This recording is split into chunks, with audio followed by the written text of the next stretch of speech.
बात धनतेरस की हो रही है और मैं फिर कह रही हूँ, साल भर हम इस त्योहार का इंतजार करते हैं, धनतेरस मनाते हैं। धनतेरस से ही इन पर्व की शुरुआत हो जाती है। उसके बाद दीपावली, गोवर्धन और फिर भाई दूज मनाकर ये जो पर्व होते हैं ये पूरे होते हैं। लेकिन धनतेरस कैसे मनाएं ये पंडित जी हमें बता रहे हैं।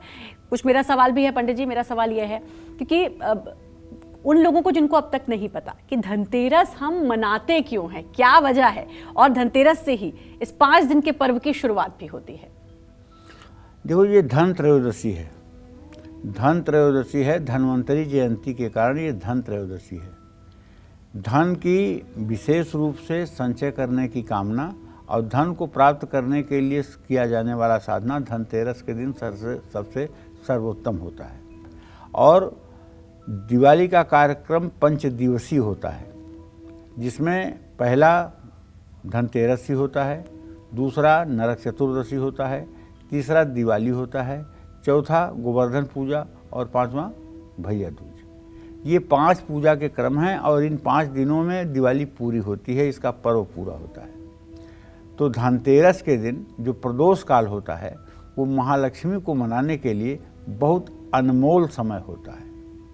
जो भी लोग धनतेरस को सूर्यास्त के समय प्रदोष काल में बैठ करके श्री यंत्र की पूजा करते हैं, श्री यंत्र का अभिषेक करते हैं, लक्ष्मी की पूजा और अभिषेक करते हैं, अनार के दाने से सहस्त्रार्चन करते हैं, ललिता सहस्त्र नाम के नाम से सहस्त्रार्चन करते हैं, ऐसे लोगों के घर में साक्षात लक्ष्मी आकर के अवतरित हो जाती है। ऋण, रोग, दरिद्रता कोसों दूर हो जाता है। अगर आपके पास कुछ भी खरीदने की सामर्थ्य नहीं है, फिर भी अगर आप एक चम्मच भी खरीद करके ले आते हैं खरीदारी के मुहूर्त में, तो मैं दावे के साथ कह सकता हूं कि आपके घर की परिस्थिति बदलना शुरू हो जाएगी। शुभ मुहूर्त में आपके घर में आई हुई कोई भी एक धातु की वस्तु आपके जीवन को बदल सकती है। ये केवल कोरी परिकल्पना नहीं है।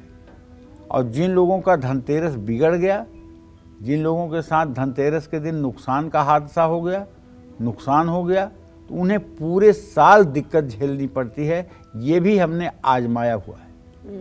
तो इसलिए धनतेरस का बहुत बड़ा महत्व है बेटा। जब किसी को गृह प्रवेश करना होता है तो कहता है कि धनतेरस, बस धनतेरस आ रही है।